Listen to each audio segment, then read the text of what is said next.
Good morning class 9। जैसे कि आपको पता है हम सोशलिज्म इन रशिया पढ़ रहे हैं। इसमें हम इकोनॉमी एंड सोसाइटी जो है वो पढ़ चुके हैं। हमने देखा था कि वर्कर्स जो वो किस तरह से डिवाइडेड किए गए, किस तरह से जो है कल्टीवेशन जो है उनका मेन पर्पस था, जो है मेन ऑक्यूपेशन कल्टीवेशन ही था। तो इसी में हम आगे पढ़ेंगे। Despite division, workers did unite to strike work when they disagreed with employers about dismissible or work condition। इसके बावजूद जो डिवीजन किया गया था वर्क करने के बावजूद वर्कर्स का, उसमें भी उन्होंने क्या किया, यूनाइट टू स्ट्राइक किया, यानी कि अपना वर्क जो है वो बंद कर दिया।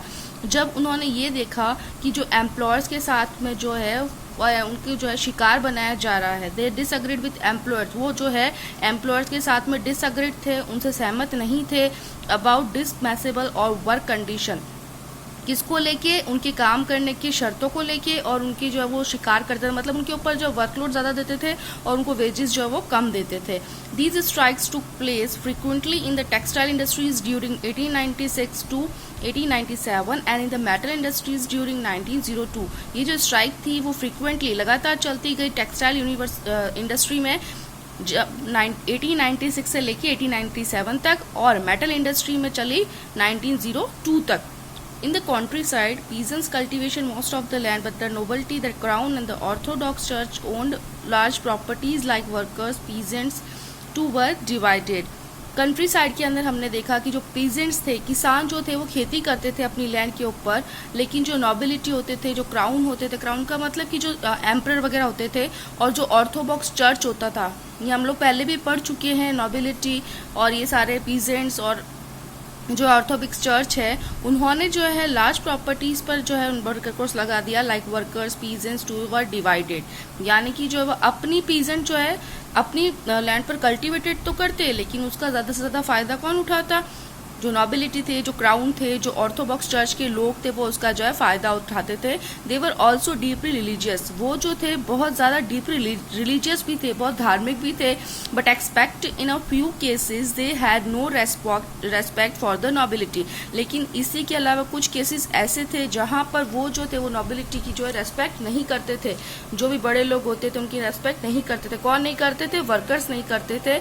Nobles got their powers and position through their services to the tasar.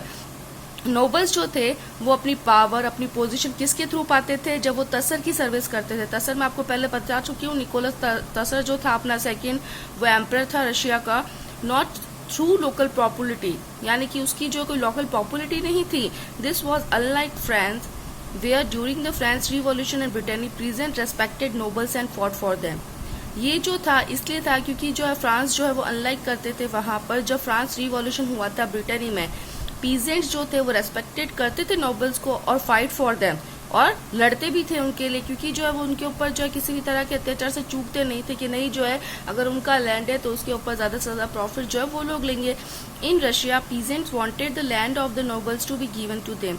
Russia में जो था पीजेंट्स चाहते थे कि उनकी जो लैंड है, wanted the land of the nobles to be given to them, यानी कि पीजेंट चाहते थे कि उनकी जो लैंड नोबल के पास में वो उनको वापस देते। फ्रीक्वेंटली दे रिफ्यूज टू पे rent and even murdered landlords. लगातार इसी तरह से जो है उन्होंने क्या किया, रेंट पे करने से जो है रिफ्यूज कर दिया, मना कर दिया, और लैंडलॉर्ड्स का इवन मर्डर भी होता चला गया। और इवन मर्डर्ड लैंडलॉर्ड, और मर्डर लैंडलॉर्ड ने क्या कर दिया, उनको मर्डर भी कर दिया, उनको मार भी दिया। जब भी कोई किसी किसान जो है रशिया में आवाज उठाता तो या तो उसे मार दिया जाता या फिर उसको जो अपना गुलाम बना दिया जाता। लेकिन जब जो है पीजेंट्स ने इस तरह से बोला कि भाई जो है हमें हमारी लैंड वापस दी जाए, तो जो नोबल्स जो थे उन्होंने क्या बोला, उन्होंने बोला कि नहीं, हम आपको आपकी लैंड वापस नहीं देंगे, और उसके अलावा जो है मर्डर भी कर दिया जाता था।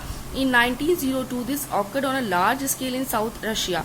1902 में ये घटना जो थी वो एक बहुत बड़े पैमाने पे साउथ रशिया में हुई, और 1905 में कुछ इंसिडेंट ऐसे हुए जो कि ऑल ओवर रशिया में होने लग गए थे। रशिया के जो पीजेंट्स थे वो डिफरेंट थे अदर यूरोपियन पीजेंट्स से, कुछ दूसरे वे में थे। दे pulled there land together periodically, उन्होंने जो अपनी जो लैंड थी वो अपनी जो पैतृक संपत्ति थी उसके अनुसार उसको चलाना चाहा।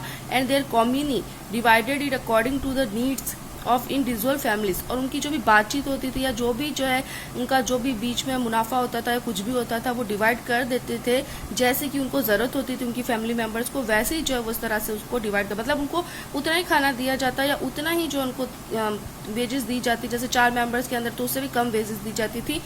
अब जो आपकी बुक के साइड में लिखा हुआ है, अलेक्जेंडर शिवापिको जो था एक सोशलिस्ट वर्कर था, उसने अपनी जो थी उसमें एक मीटिंग के थ्रू अपनी ऑर्गेनाइज बताई है किस तरह से जो ऑर्गेनाइज की जा सकती है। तो अलेक्जेंडर शिवापिको जो था वो सोशलिस्ट वर्कर था उस टाइम, उसने जो एक डिस्क्रिप्शन दिया कि जो मीटिंग्स जो है वो किस तरह से ऑर्गेनाइज की जाए। Propaganda was done in the plants on shops on the individual basis, जो प्रचार प्रसार किया गया था कि शॉप के ऊपर जो इंडिविजुअल बेसिस है, यानी कि जो खुद व्यक्ति की खुद का जिस पर अधिकार होता है, दे वर ऑल्सो डिस्कशन सर्कल्स, उन्होंने जो है सर्कल्स पर भी डिस्कशन किया। Legal meeting took place on matters concerning official issue, जो लीगल मीटिंग्स थी वो किसी भी मैटर को लेके तो वो ऑफिशियल इशू थी, लेकिन जो एक्टिविटी होती थी स्किलफुली वो एक साथ इंटीग्रेटेड करते थे जनरल, यानी कि एक साथ इकट्ठा होकर तो मीटिंग करते। Struggle for the liberation of the working class, यानी कि जो वर्किंग क्लास की जो लिबरेशन है, स्वतंत्रता है, उसके ऊपर जो है वो जनरल स्ट्रगल करते। लीगल मीटिंग्स जो होती थी वो अरेंज होती थी किसी भी जो है प्रेरणादायक मूवमेंट को लेके कि जो है कभी ना कभी तो जो है वर्कर्स की कंडीशन में सुधार होगा, but in an organized way during lunch. लेकिन जब लंच जो है ऑर्गेनाइज किया जाता इवनिंग ब्रेक में in front of the exit, उनके सामने, कभी जो है यार्ड पर, चौक पर, और कभी जो एस्टैब्लिशमेंट किया जाता सेवरल फ्लोर्स पर, बहुत सारे फ्लोर्स पे भी कर सकते थे, ऑन द स्टेयर्स पे, सीढ़ियों पे भी कर लेते थे।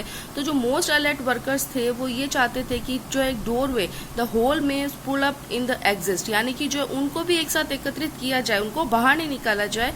एन एजुकेटर, एजुकेटर का मतलब होता है आंदोलनकर्ता, आंदोलनकर्ता जो होता है उसको इस तरह का राइट दिया जाए, ठीक है, कि भाई जो है वो भी उसके साथ में शामिल हो सकता है जब भी वो किसी तरह की कोई मीटिंग करे, वो जो है वर्कर्स के हित में ही करे। Management would contact the police, management जो थे वो पुलिस को कांटेक्ट कर सकते थे टेलीफोन पर, on the telephone, but the speeches would have already been made and necessary decision taken by the time they arrive. लेकिन जो स्पीचेस होती थी वो ऑलरेडी जो है बन चुकी थी और ये ज़रूरी था डिसीजन लेना उस टाइम में जब वे वहाँ पर पहुँचे थे। ये चीज़ बोली थी अलेक्जेंडर शिवापिको ने। ओके, सो कल हम लोग पढ़ेंगे socialism in Russia. Till then, thank you.